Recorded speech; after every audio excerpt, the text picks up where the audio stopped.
السلام عليكم ورحمة الله وبركاته. ازيكم حبايبي؟ عاملين ايه؟ معكم اسماء الجندي، وتعالوا النهاردة نعمل احلى صينية فتة بطريقة مصرية 100%. من غير ما اقول لكم تكات واسرار، هنعمل احلى شوية فتة بالخل والثوم، طعم وريحة في منتهى الجمال. وعلشان نظبط الفتة بتاعتنا لازم يكون معانا ماسورة حلوة كده علشان تخلي الشوربة جنان. وننزل بالماسورة بتاعتنا في المية وهي بتغلي، وبعدين ننزل بكمية اللحمة اللي معانا، وأحلى قطعية لحمة السن أو الموزة تعملي بيها الفتة. وكمان ننزل ببصلتنا، وكمان جزراية وحباية من الطماطم، ورشة من بهارات اللحمة، ورشة فلفل اسود صغيرة. ونسيبهم يغلي على نار عالية غلوتين، وبعد كده نهدي النار علشان تاخد شوربة رايقة، وكمان تطلع اللحمة معاكي دايبة، والملح في آخر ربع من السوا. وعشان نظبط فتتنا اكتر واكتر، هنجيب العيش ونقطعه مكعبات، وبرشة من الزبدة او السمنة البلدي، ونغلف العيش كويس جدا، وندخله بقى يتحمص كده في الفرن عشان يطلع معاكي مقرمش وريحته تحفة جدا، ويدي للفتة بتاعتك ريحة وطعم حلو جدا. واوعي تحمري العيش بتاعك في الزيت او سمنة نباتي. عيش الفتة ما يتحمرش يا جماعة الا بزبدة، ولازم تغلفيه كده بالزبدة وتدخليه الفرن يتحمص كده ويطلع معاكي مقرمش وريحة حلوة جدا. في الوقت ده كنت مولعة الفرن وسخنته جدا، وبعد كده هديت النار على ما اخلص تقطيع العيش واغلفه بالزبدة كويس جدا.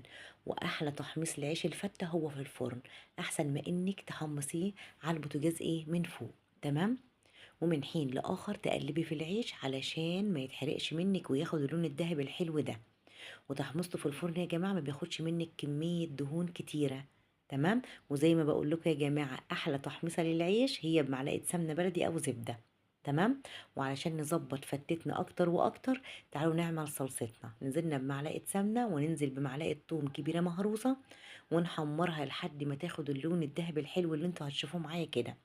في الوقت نكون محضرين 3 معالق كبار من الخل، وما تكتريش خل كتير علشان ما تاخديش الطعم المزز بتاع الصلصة. تمام. زي ما انتوا شايفين معايا كده. وننزل بقى على التومة بتاعتنا ب3 معالق من الخل، ونسيبهم كده يبقبقوا كده شوية كده ونشم ريحتهم.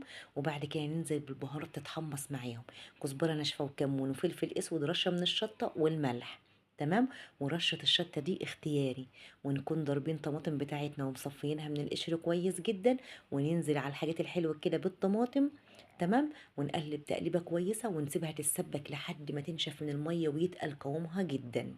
تمام. وهنا اللحمة بتاعتنا خلاص في آخر ربع من السوا، هننزل بقى بالملح وتاخد غلوتين، وكده اللحمة بتاعتنا تمام وزي الفل.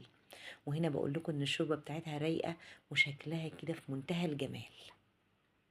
وكمان الصلصة بتاعتنا اتسبكت وتقل قوامها، والمية نشفت منها كويس جدا. تعالوا بقى نزودها شوية من الشوربة، عشان احنا عايزين قوامها لا هو تقيل قوي ولا هو خفيف قوي، قوام متوسط زي ما انتوا شايفين كده يا جماعة. وندوقها بقى، ولو محتاجة اي ملح نظبط بقى ملحها. وكده الصلصة بتاعتنا زي الفل. وكمان اللحمة كمان استوت يا جماعة وشلتها من الشوربة. الصلصة معانا هتاخد غلوتين، وبعد كده نطفي عليها زي ما انتوا شايفين كده. وتعالوا بقى نعمل احلى شوية رز بقى بالزبدة كده، لزوم الفتة بتاعتنا. معايا كده حلة على النار، ونزلت فيها بشوية زيت. والزيت لازمته ايه يا جماعة؟ بيدي فلفلة حلوة للرز. وننزل بمعلقتين زبدة حلوين كده علشان يدي الرز بتاعك لون حلو، وكمان طعمه في منتهى الجمال. انزلي على طول بقى بالرز اللي انت غسلاه، واهم حاجة صفيه من المية كويس جدا.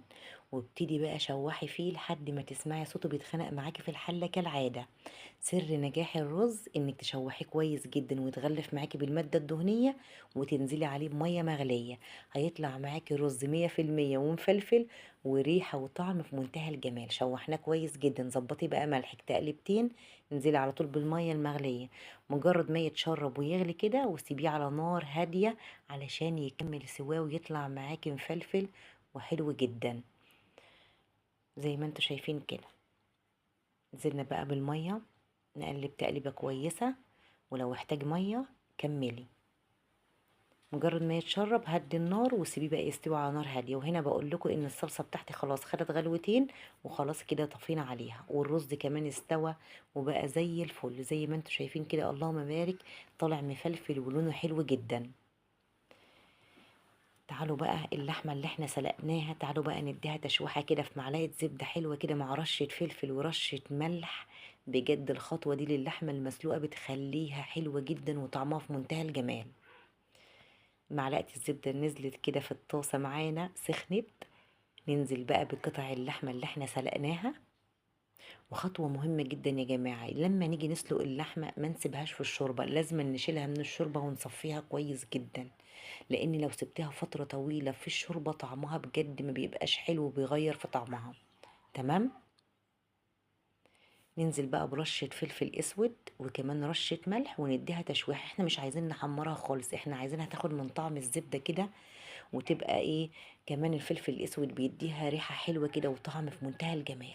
ما تضيفيش اكتر من كده. نقلبها تقلبتين كده لحد ما ياخدوا كلهم كده من طعم بعض، وبعد خلاص زي الفل كده اهوت. شوحها بقى كويس جدا.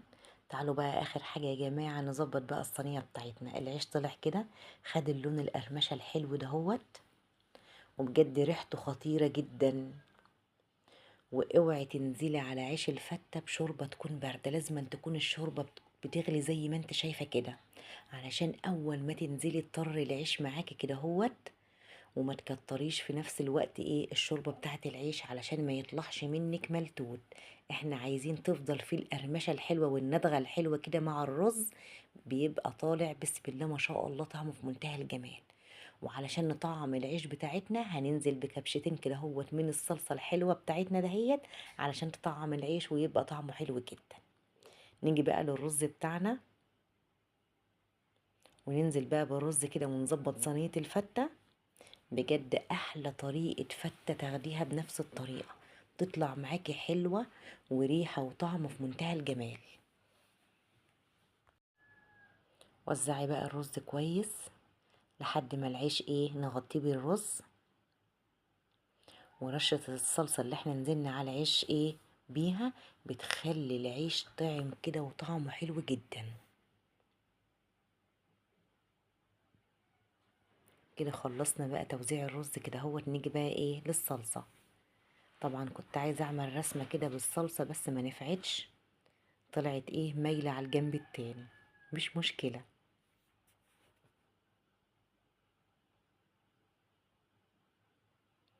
نظبط بقى كده الصلصة.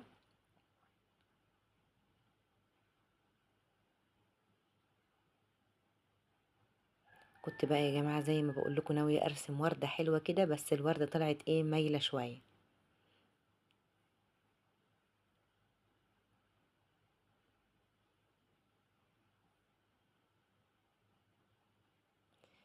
تعالوا بقى ايه ننزل على طول بقطع اللحمة بتاعتنا اللي متغرقة في السمنة البلدي كده. احلى صينية فتة تاخديها بنفس الطريقة، هي دي الفتة المصرية بتاعتنا يا جماعة، اللي بجد طعمها حلو جدا. طبعا مش هنسيب بقى شوية الزبدة اللي في الاخر ده، احنا هننزل بهم كده ايه على الصينية بتاعتنا، وكلي احلى شوية فتة بطريقة ايه مصرية 100%. وطبعا كنت بقى سايبه كمان شويه عيش متحمصين في الزبده كده. انا عايزه اقول لكم يا جماعه ان العيش ده طعمه احلى من الفته نفسها، الكل بيتخانق على العيش المحمص ده. وكده وصلنا بقى لايه لنهايه حلقتنا النهارده باحلى صينيه فته من ايد ست مصريه، وطعم وريحه في منتهى الجمال. يا رب يكون الفيديو نال اعجابكم. ما تنسوش يا جماعة اشتراك في القناة وتفعلوا الجرس وترفعوا الفيديو كده بلايك ولا تعليق حلو كده هو عشان غيركم يشوفوا والقناة تكبر يا أحلى اخوات في الدنيا. وأسيبكم في رعاية الله، والسلام عليكم ورحمة الله وبركاته.